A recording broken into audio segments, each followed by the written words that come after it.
Welcome to VVB9 news. బులెటిన్లో ముందుగా headlines. లక్షల ఎకరాల్లో పంటలు ఎండుతున్నాయి. ముఖ్యమంత్రివి చాతకాని మాటలు. రేవంత్ పై బీఆర్ఎస్ వర్కింగ్ ప్రెసిడెంట్ కేటీఆర్ విమర్శలు. జోగులాంబ గద్వాల జిల్లా కలెక్టర్ కార్యాలయం ముందు ఆశా వర్కర్స్ నిరసన. కనీస వేతనం 18,000గా నిర్ణయించాలని డిమాండ్. ప్రభుత్వ పాఠశాలలకు విద్యార్థులను దూరం చేసిన గత ప్రభుత్వం జీవో 117. ప్రభుత్వ స్కూళ్లలో సంస్కరణలు చేపట్టనున్న మంత్రి లోకేష్. గత ప్రభుత్వ హయాంలో అన్ని శాఖల్లో నిధులు మళ్లింపులు. రిపోర్టు రాగానే చర్యలు ఉంటాయన్న మంత్రి కింజారపు అచ్చెన్నాయుడు. అభివృద్ధి వైపు పరుగులు తీసేలా తెలంగాణ కాంగ్రెస్ పాలన. చారిత్రాత్మక ప్రజా బడ్జెట్ ప్రవేశపెట్టనున్న ముఖ్యమంత్రి రేవంత్ రెడ్డి. మైక్రోసాఫ్ట్ అధినేత బిల్ గేట్స్ తో భేటీ అయిన ముఖ్యమంత్రి చంద్రబాబు నాయుడు. విద్య, ఆరోగ్యం, వ్యవసాయం, సుపరిపాలన, ఉపాధి కల్పన అంశాల్లో గేట్స్ ఫౌండేషన్ తో ఏపీ ప్రభుత్వం ఒప్పందం.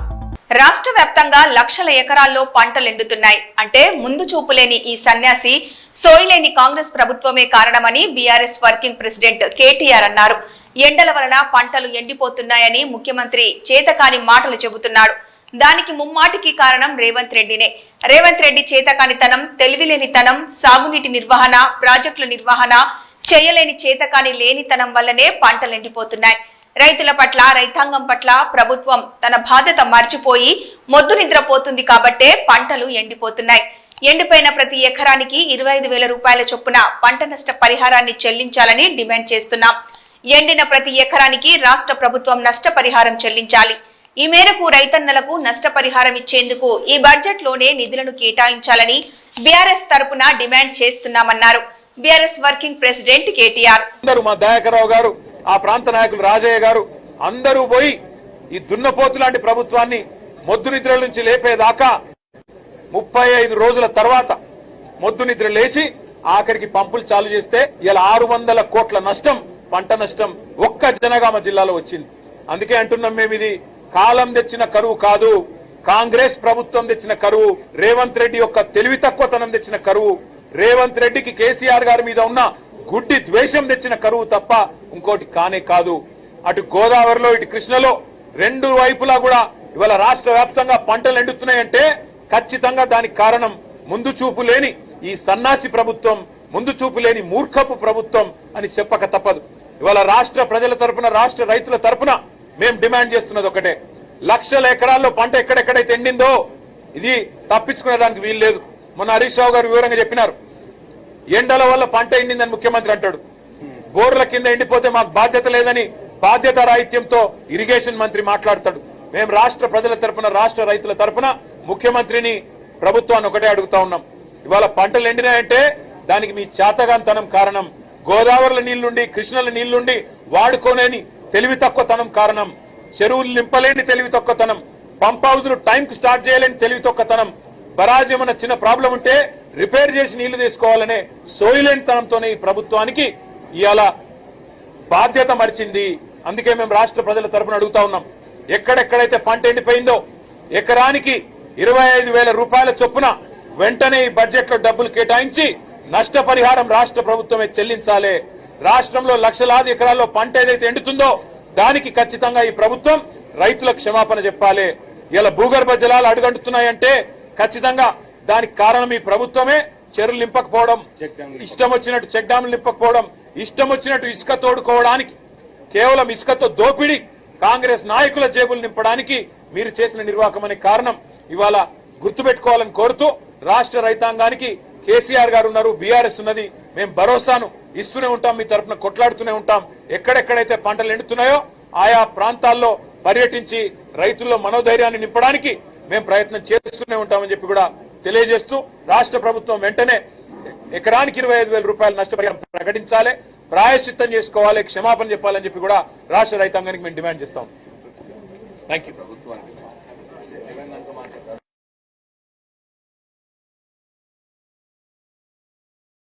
జోగులాంబ గద్వాల జిల్లా కేంద్రం కలెక్టర్ కార్యాలయం ముందు కూర్చొని నిరసన చేపట్టారు ఆశా వర్కర్స్. అసెంబ్లీ బడ్జెట్ సమావేశాల్లో ఆశలకు రాష్ట్ర ప్రభుత్వం 18,000 ఫిక్స్డ్ వేతనం నిర్ణయించాలని కోరారు. ప్రమోషన్, పీఎఫ్, ఈఎస్ఐ, ఉద్యోగ భద్రత తదితర సమస్యలు వెంటనే పరిష్కరించాలని కోరుతూ నిరసన చేపట్టారు ఆశా వర్కర్స్.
జీవో 117 తీసుకొచ్చిన జగన్ ప్రభుత్వ పాఠశాలలకు విద్యార్థులను దూరం చేశాడని ఆరోపించారు మంత్రి.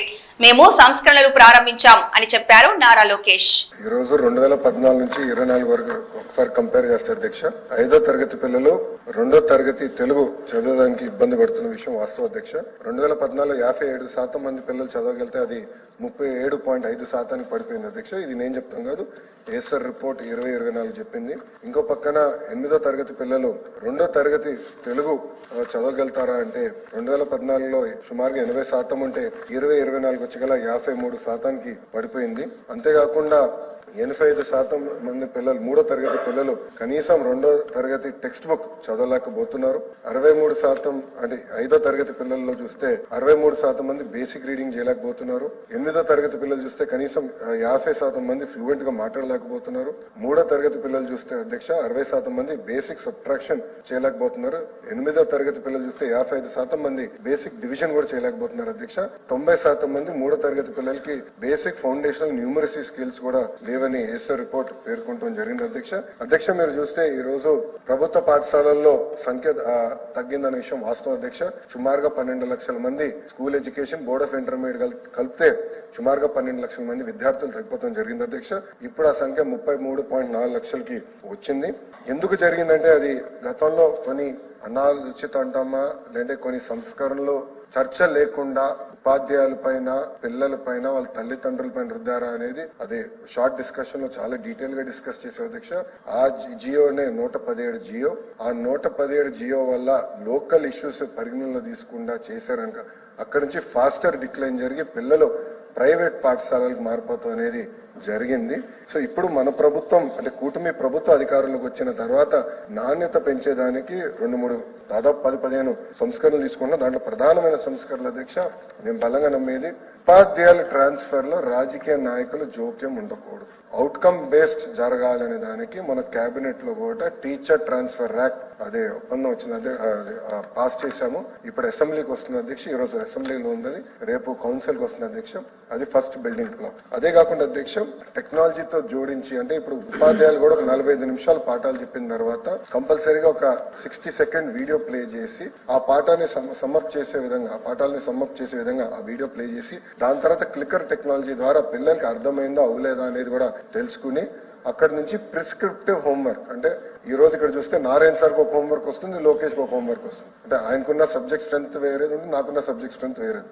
అది ప్రిస్క్రిప్టివ్ హోంవర్క్ వాళ్ళనేది ఒక లక్ష్యంగా పెట్టుకుని అది కూడా చేస్తున్నాం. పేరెంట్ టీచర్ మీటింగ్ కూడా మెగా పేరెంట్ టీచర్ మీటింగ్ ఏర్పాటు చేస్తాం అధ్యక్ష. వచ్చే అకాడమిక్ ఇయర్ లో 2 సార్లు ఏర్పాటు కూడా చేస్తాం. రిపోర్ట్ కార్డు కూడా అంటే తల్లిదండ్రులకి ఉపాధ్యాయులకి పిల్లల మధ్యలో ఇంటరాక్షన్ ఉండాలని చెప్పి అద్భుతమైన రిపోర్ట్ కార్డు కూడా ఏర్పాటు చేశాం, అది చేస్తున్నాం. ఇంకో పక్కన మోడల్ ప్రైమరీ స్కూల్ కాన్సెప్ట్ తీసుకొచ్చి 60 మంది పిల్లల కన్నా ఎక్కువ ఉంటే అక్కడ కంపల్సరీ 1 క్లాస్ 1 టీచర్ ఇవ్వాలి, నాణ్యమైన విద్య అందించాలి లక్ష్యంతో మన ప్రభుత్వం కృషి చేస్తుందని గౌరవ సభ్యులు తెలుపుకుంటున్నాను. అంతేకాకుండా అధ్యక్ష భారతదేశంలో ఏ రాష్ట్రం హామీ ఇవ్వని విధంగా మనం ఇస్తున్నాం అధ్యక్ష. గ్యారంటీడ్ ఎఫ్ఎల్ఎన్ గ్యారంటీడ్ చేస్తున్నాం, అది బాధ్యతగా మేము తీసుకుంటున్నాం. సంఘాలతో కూడా ఎవ్రీ ఫ్రైడే కమిషనర్ గారు కూర్చుంటున్నారు, నీట్ బేస్ నేను కూడా కూర్చుంటున్నాను, వాళ్ళ ఇష్యూస్ ఏముందో తెలుసుకుంటున్నాం.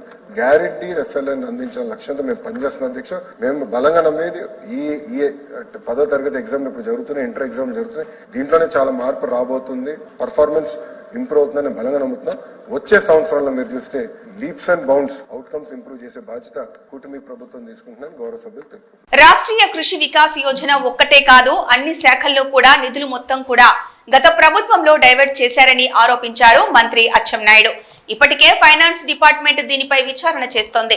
ఆ రిపోర్ట్ రాగానే చర్యలు తీసుకుంటామన్నారు. అవసరమైతే ఉన్నత స్థాయి దర్యాప్తుకి కూడా ఆదేశిస్తామని, అవకతవకలపై కఠిన చర్యలుంటాయని తెలిపారు కింజారపు అచ్చెన్నాయుడు. అధ్యక్ష, ఈ ఆర్కేవీవై నుంచి ఫండ్స్ డైవర్ట్ చేశారని వాళ్ళ మీద యాక్షన్. అధ్యక్ష, ఇది ఫైనాన్స్ డిపార్ట్మెంట్ మొత్తం చూస్తుంది. గత ప్రభుత్వంలో ఆర్కేవీవై కాదు అధ్యక్ష, మొత్తం అన్ని ఫండ్స్ డైవర్ట్ చేశారు. ఈరోజు నాబార్డుకు వచ్చినటువంటి ఫండ్స్ కూడా డైవర్ట్ చేశారు. వరల్డ్ బ్యాంక్ నుంచి వచ్చిన ఫండ్స్ కూడా డైవర్ట్ చేశారు. ఒక ప్రాజెక్ట్ కి ఎక్స్క్లూజివ్ గా కేటాయించిన ఫండ్స్ కూడా డైవర్ట్ చేశారు. దీని మీద ఫైనాన్స్ డిపార్ట్మెంట్ ఏవైతే డైవర్ట్ చేశారో ఆ ఫండ్స్ అన్నింటి మీద వాళ్ళు కూడా చర్చ తీసుకుని వాళ్ళు కూడా ఎంక్వైరీ చేస్తున్నారు. నేను ఒకటే చెప్పాను, ఎంక్వైరీ నడుస్తుంది ఉన్నత స్థాయిది. అది వచ్చిన తర్వాత దానివల్ల సాటిస్ఫాక్షన్ కాకపోతే ఇప్పుడు ఏవైతే సభ్యులు చెప్పారో ఏ ఎంక్వైరీ చేయడానికి ఇబ్బంది లేదు, ఒకటి నడుస్తుంది కాబట్టి ప్రిలిమినరీగా మనకు రిపోర్ట్ వచ్చింది. ఫైనల్ రిపోర్ట్ వచ్చిన తర్వాత ఒకవేళ సాటిస్ఫాక్షన్ కాకపోతే ఇంకా ఉన్నత స్థాయి దర్యాప్తు చేసైనా సరే గతంలో ఎవరు తప్పు చేశారో తప్పు చేసిన వ్యక్తుల్ని వదిలే ప్రశ్నే లేదు. మళ్ళీ అటువంటి పొరపాట్లు జరగకుండా ఆఫీసర్కి చెప్పాను, టెండర్స్ అన్ని పద్ధతి ప్రకారం చేయాలి. ఒకటి గత 5 సంవత్సరాల అధ్యక్ష L1 L2 అని పెట్టుకోవడమే. వాళ్ళు ఎవరికి పిలిస్తే వాళ్ళే L1 L2, ఇంకొకరు ఎవరు వచ్చేవాళ్ళు కాదు. వాస్తవాలు అవన్నీ మనం చూసాం కళ్ళ ముందు. కాబట్టి తప్పనిసరిగా ఇది చాలా మంచి ప్రోగ్రాం కేంద్ర ప్రభుత్వం పెట్టింది. దీన్ని అనేక విధాలుగా ఇబ్బందులు ఉన్నాయి. ఇవన్నీ సరిచేసి మళ్ళీ వీలైనంత తొందరగా మళ్ళీ ఈ వాహనాల్ని మళ్ళీ లైన్ లోకి తీసుకొచ్చి ఎవరైతే పాడి రైతులు ఉన్నారో వారికి మేలు చేయడానికి అన్ని విధాల ప్రయత్నం చేస్తాను అధ్యక్ష. ఒక దశాబ్దం చీకటి తర్వాత ప్రజల కాంగ్రెస్ ప్రభుత్వం గత 15 నెలలుగా రాష్ట్రాన్ని స్థిరత్వం, పునరుద్ధరణ, వృద్ధి, శ్రేయస్సు మరియు అన్నింటికంటే ముఖ్యంగా వాగ్దానాలను నిలబెట్టుకునే ప్రజాస్వామ్య విలువలు మరియు నీతితో తిరిగి తీసుకురావడానికి తీవ్రంగా కృషి చేస్తోందని తెలంగాణ ముఖ్యమంత్రి రేవంత్ రెడ్డి అన్నారు. తెలంగాణ తిరిగి సరైన మార్గంలో ఉంది మరియు సవాళ్లు ఉన్నప్పటికీ వాటిని అధిగమిస్తామని, గొప్ప ఆచరణాత్మక మేధస్సు, నైపుణ్యం, సామర్థ్యం మరియు ప్రజలు అభివృద్ధి, పాలన మరియు సంక్షేమం పట్ల నిబద్ధతతో కూడిన చారిత్రాత్మక ప్రజా బడ్జెట్ అని ప్రవేశపెడుతున్నట్లు తెలిపారు ముఖ్యమంత్రి Revanth Reddy. AP CM Nara Chandrababu Naidu Microsoft అధినేత బిల్ గేట్స్ తో భేటీ అయ్యారు. ఈ సందర్భంగా విద్య, ఆరోగ్యం, వ్యవసాయం, సుపరిపాలన, ఉపాధి కల్పన అంశాల్లో గేట్స్ ఫౌండేషన్ తో ఏపీ ప్రభుత్వం ఒప్పందం చేసుకుంది. ఆరోగ్యం, వ్యవసాయ రంగాల్లో ఎక్కువ సహకారం అందిస్తామని బిల్ గేట్స్ భరోసా ఇచ్చారని సీఎం చంద్రబాబు తెలిపారు. త్వరలోనే బిల్ గేట్స్ ఏపీలో పర్యటిస్తారని సీఎం వెల్లడించారు.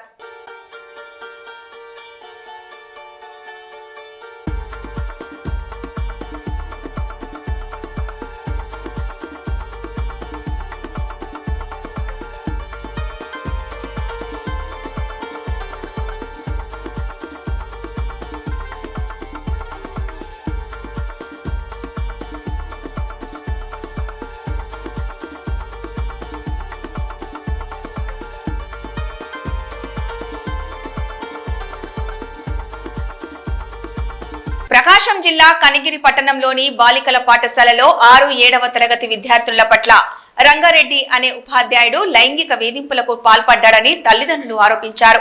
దాదాపు 6 మంది పిల్లల పట్ల అసభ్యంగా ప్రవర్తించాడని, ఇంట్లో చెప్తే కొడతానని ఆ ఉపాధ్యాయుడు పిల్లలను బెదిరించడంతో ఘటన ఆలస్యంగా వెలుగులోకి వచ్చింది. ఈ సంఘటన పట్ల ఎంఈఓకు ఫిర్యాదు చేసిన ఉపాధ్యాయుడి పైన ఎలాంటి చర్యలు తీసుకోవడం లేదని, అతనిపై కఠిన చర్యలు తీసుకోవాలని డిమాండ్ చేస్తూ ఆందోళనకు దిగారు తల్లిదండ్రులు.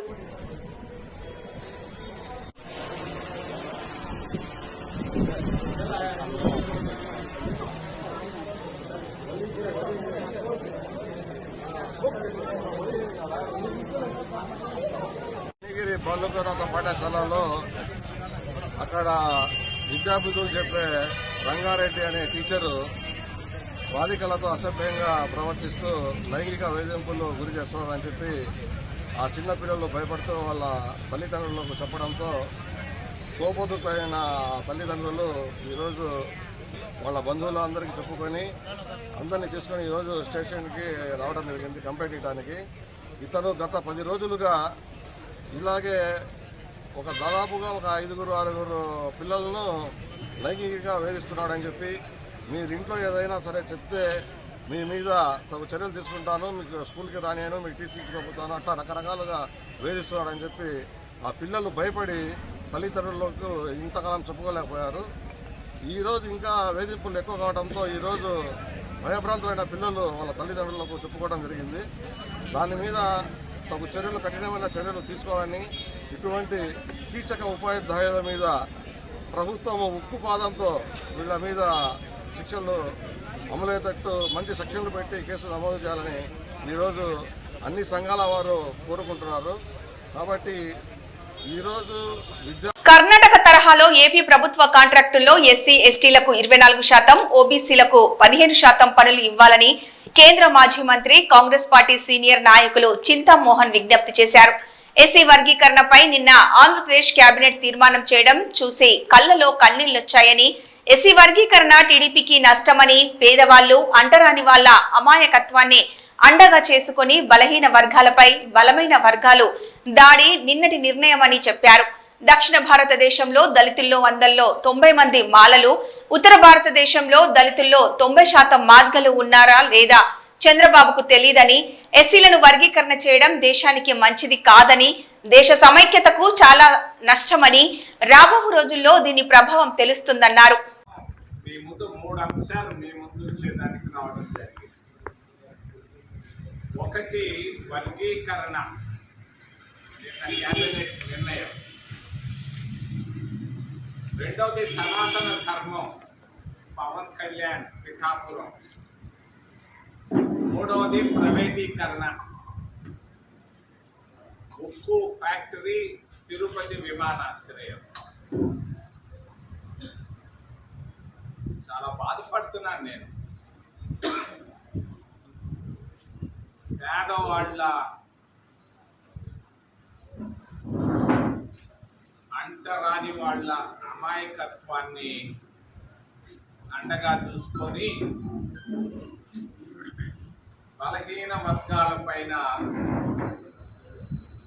బలమైనటువంటి వర్గాలు తీసుకున్నటువంటి నిర్ణయం నిన్న కేబినెట్ ఆంధ్రప్రదేశ్ నిర్ణయం. ఇది దేశానికి మంచిది కాదు, దేశ సమగ్రతకు చాలా చాలా చాలా నష్టం. అది ఈరోజు తెలియదది, రాబోయే కొన్ని సంవత్సరాల్లో తెలుస్తుంది దాని ప్రభావం. మధ్యకాలంలో మతాలపైన చిచ్చు, మన దేశంలో ఎన్నో మతాలు ఉన్నాయి.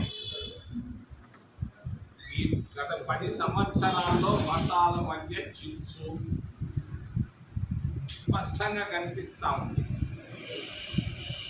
నిన్న మొన్న తీసుకున్నటువంటి నిర్ణయాలు కులాల మధ్య చిచ్చు. స్టాలిన్ హిందీ పైన మాట్లాడుతున్న మాటలు భాషల మధ్య చిచ్చు. డీలిమిటేషన్ పైన ఆలోచన ప్రాంతాల మధ్య చిచ్చు. దక్షిణం, ఉత్తరం, దేశం ఏమైపోతా ఉంది. ఒకప్పుడు అన్ని మతాలు, అన్ని కులాలు, అన్ని భాషలు, అన్ని ప్రాంతాలు కలిసినటువంటి భారతదేశంలో ఈ మధ్య వస్తున్నటువంటి వైషమ్యాలు. యాదగిరిగుట్ట శ్రీ లక్ష్మీ నరసింహస్వామి వారిని మిస్ యూనివర్స్ విక్టోరియా కాట్ తేల్విగ్ దర్శించుకున్నారు. ఈ సందర్భంగా ఆమెకు యాదగిరిగుట్ట ఆలయ ఈవో భాస్కర్ రావు దర్శనం ఏర్పాట్లను పర్యవేక్షించారు. దర్శనం అనంతరం శ్రీ స్వామివారి ఫోటో ప్రసాదాన్ని అందజేశారు. ఈ సందర్భంగా యాదగిరిగుట్ట ఆలయ విశిష్టతను, ఆలయ సాంప్రదాయంతో పాటు పలు వివరాలను విక్టోరియా తేల్విగ్ ఈవోను అడిగి తెలుసుకున్నారు. ఈవో భాస్కర్ రావు ఆలయ విశిష్టతను ఆమెకు వివరించారు. విక్టోరియా తేల్విగ్ అఖండ దీపారాధన చేశారు.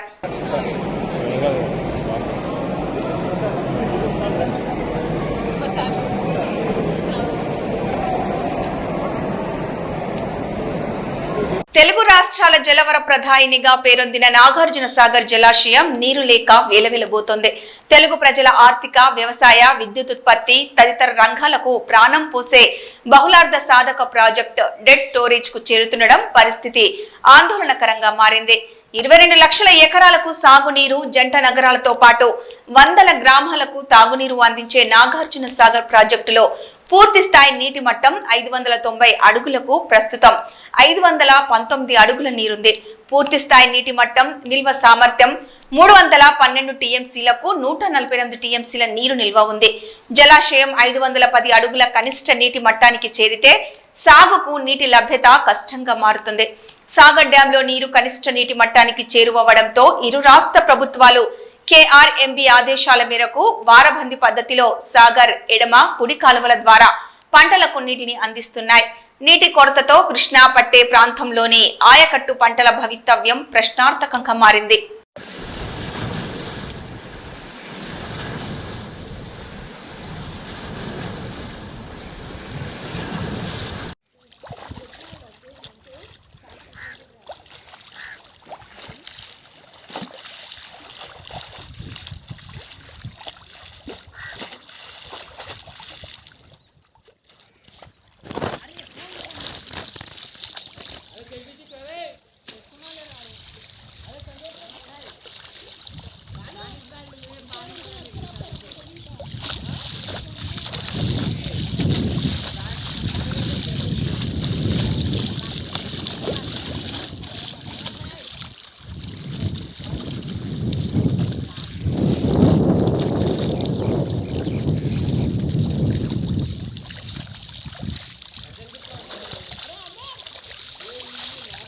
తెలంగాణ అసెంబ్లీ సమావేశాలలో 2025-26 వార్షిక బడ్జెట్ను తెలంగాణ డిప్యూటీ సీఎం ఆర్థిక శాఖ మంత్రి బట్టి విక్రమార్క ప్రవేశపెట్టారు.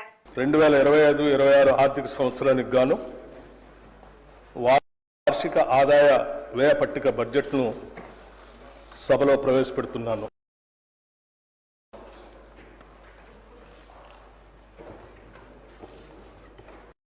గౌరవ అధ్యక్ష, ప్రజా ప్రయోజనాలే ధ్యేయంగా పారదర్శకత మరియు జవాబుదారీతనంతో సాగుతున్న మా ప్రభుత్వం 2025-26 ఆర్థిక సంవత్సరానికి బడ్జెట్ ప్రవేశపెడుతున్నందుకు సంతోషంగా ఉంది. సంక్షేమం, అభివృద్ధిని సమపాలలో రంగరించి జోడు గుర్రాల తరహాలో సుపరిపాలనా రథాన్ని పరుగులు పెట్టించడంలో సఫలీకృతం అయ్యామని రాష్ట్ర ప్రజలకు తెలియజేస్తున్నాను. డాక్టర్ బాబాసాహెబ్ అంబేద్కర్ గారు భారతదేశాన్ని ఒక రాజకీయ, సామాజిక, ఆర్థిక న్యాయం అమలు చేసే పటిష్టమైన ప్రజాస్వామ్య దేశంగా చూడాలని అనుకున్నారు. అందుకే రాజ్యాంగ నైతికతను, కాన్స్టిట్యూషనల్ మొరాలిటీని ఆయన పదే పదే నొక్కి చెప్పారు. రాజ్యాంగ నిర్మాత సూచించిన ఆ నైతిక విలువలనే సరిగ్గా పాటిస్తూ మా ప్రజాపాలన సాగిస్తున్నాం. తెలంగాణ ప్రజలు మమ్మల్ని నమ్మి కట్టబెట్టిన అధికారాన్ని మేము ఎవరి వ్యక్తిగత ప్రయోజనాల కోసం తాకట్టు పెట్టకుండా బులెటిన్ ముగించే ముందు హెడ్లైన్స్ మరొకసారి. లక్షల ఎకరాల్లో పంటలు ఎండుతున్నాయి. ముఖ్యమంత్రివి చాతకాని మాటలు. రేవంత్ పై బీఆర్ఎస్ వర్కింగ్ ప్రెసిడెంట్ కేటీఆర్ విమర్శలు. జోగులాంబ గద్వాల జిల్లా కలెక్టర్ కార్యాలయం ముందు ఆశా వర్కర్స్ నిరసన. కనీస వేతనం 18,000గా నిర్ణయించాలని డిమాండ్. ప్రభుత్వ పాఠశాలలకు విద్యార్థులను దూరం చేసిన గత ప్రభుత్వం జీవో 117. ప్రభుత్వ స్కూళ్లలో సంస్కరణలు చేపట్టనున్న మంత్రి లోకేష్. గత ప్రభుత్వ హయాంలో అన్ని శాఖల్లో నిధులు మళ్లింపులు. రిపోర్టు రాగానే చర్యలు ఉంటాయన్న మంత్రి కింజారపు అచ్చెన్నాయుడు. అభివృద్ధి వైపు పరుగులు తీసేలా తెలంగాణ కాంగ్రెస్ పాలన. చారిత్రాత్మక ప్రజా బడ్జెట్ ప్రవేశపెట్టనున్న ముఖ్యమంత్రి రేవంత్ రెడ్డి. మైక్రోసాఫ్ట్ అధినేత బిల్ గేట్స్ తో భేటీ అయిన ముఖ్యమంత్రి చంద్రబాబు నాయుడు. విద్య, ఆరోగ్యం, వ్యవసాయం, సుపరిపాలన, ఉపాధి కల్పన అంశాల్లో గేట్స్ ఫౌండేషన్ తో ఏపీ ప్రభుత్వం ఒప్పందం. ఇవి ఈ బులెటిన్ అప్డేట్స్.